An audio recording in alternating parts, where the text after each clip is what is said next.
Ini akan mempengaruhi kebutuhan RAM yang kalian gunakan.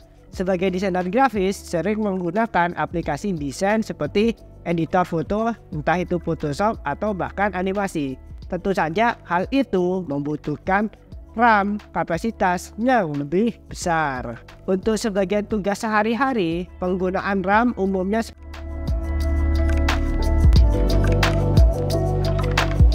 Halo, gue Catur, kembali lagi di konten Ngobrol Desain. Kali ini ada pertanyaan, berapa kapasitas yang tepat untuk laptop, berapa yang cukup untuk kita, keperluan kita sebagai desainer grafis. Kita biasa sebut dengan RAM, yaitu Random Access Memory.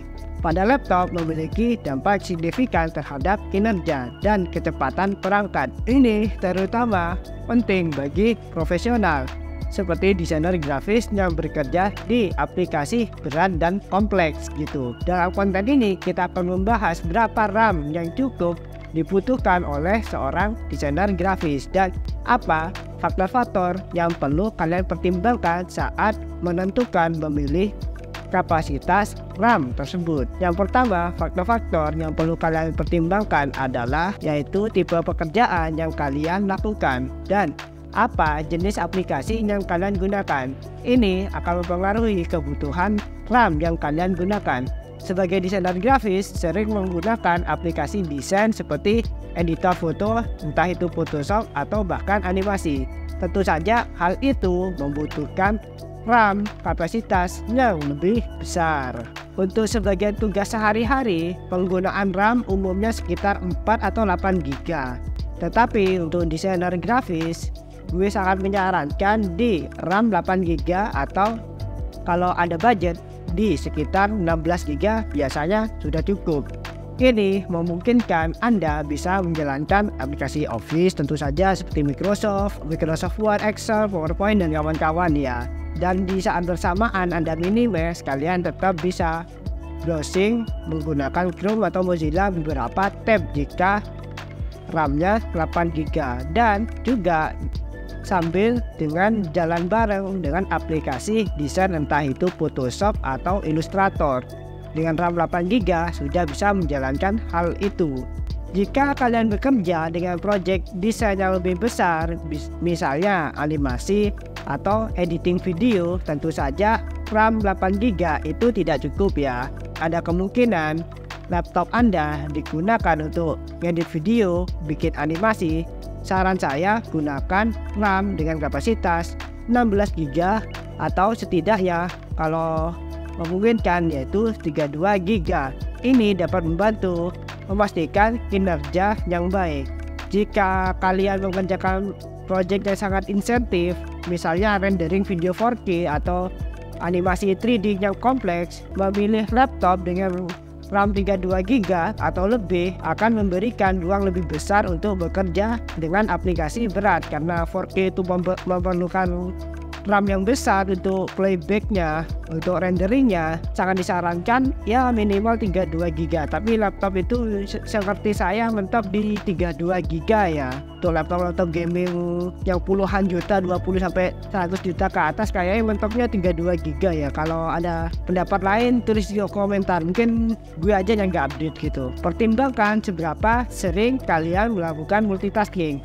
Jika kalian suka menjalankan beberapa aplikasi bersamaan, tentu saja membutuhkan RAM yang lebih besar.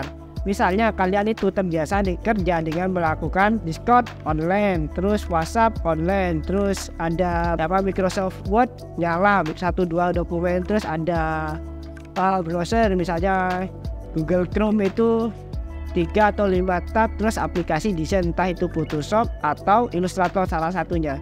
Jadi jika kerjaan kalian seperti itu, setidaknya kalian itu punya RAM 8 GB.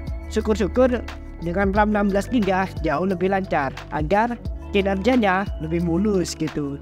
Selain itu, pertimbangkan juga keperluan masa depan. Apakah kalian berencana mengembangkan keterampilan?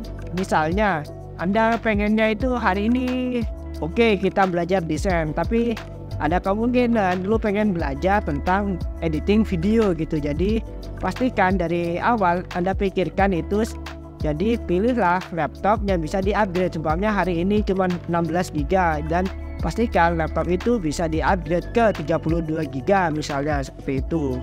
Jika kalian bekerja sebagai desainer grafis dan animasi intensif secara visual, tentu saja tidak hanya RAM yang perlu kalian pertimbangkan, yaitu VGA-nya, kartu grafisnya yang cukup memadai. RAM lebih besar dapat mendukung kinerja VGA-nya gitu, grafisnya gitu. Kalau RAM-nya kecil, VGA-nya 4090 ya gak ngangkat gitu. Pastikan itu seimbang. Jadi kalau RAM-nya 32, gunakan VGA yang memadai gitu misalnya, biar kinerjanya tidak amsyong gitu, gak sia-sia gitu. GPU itu bisa bekerja maksimal jika RAM-nya juga memadai gitu. Dan jika kalian pakai OS yang terbaru, tentu saja memerlukan RAM yang lebih banyak. Semakin baru OS, semakin membutuhkan lebih banyak RAM. Windows 7 sama Windows 10, kebutuhan RAM-nya tentu saja lebih besar Windows 10. Apalagi Windows 11 lebih banyak membutuhkan RAM. Itu OS-nya saja ya. Jadi OS-nya saja sudah membutuhkan RAM lebih banyak. Tentu saja pertimbangkan saat membeli laptop kalau pakai Windows 11 dan kalian buka berbagai macam aplikasi bersamaan, sudah dipastikan laptop kalian tidak lancar gitu. Dan juga jangan lupa pertimbangkan saat membeli RAM, pilih RAM merek-merek yang ternama. Menurut pengalaman gue, RAM yang paling baik sejauh ini yang pernah gue pakai itu Tim Group, itu mantap untuk kualitas RAM-nya. Udah gue pakai di MacBook itu udah 3 tahun lebih itu nggak ganti. Kesimpulannya, kapasitas RAM yang cukup untuk laptop sangat bergantung pada jenis pekerjaan yang kalian lakukan dan aplikasi apa yang kalian gunakan.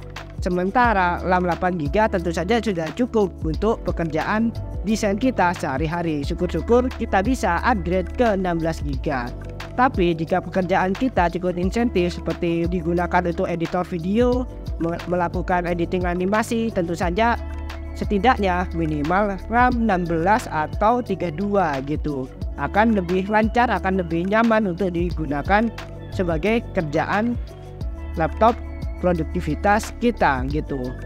Faktor-faktor lain yang diperlukan tentu saja GPU-nya juga memadai jika kalian bekerja sebagai animator atau editing video. At the end, pilihlah kapasitas RAM yang sesuai dengan kebutuhan kalian, dengan sesuai anggaran kalian. Itu saja konten kali ini.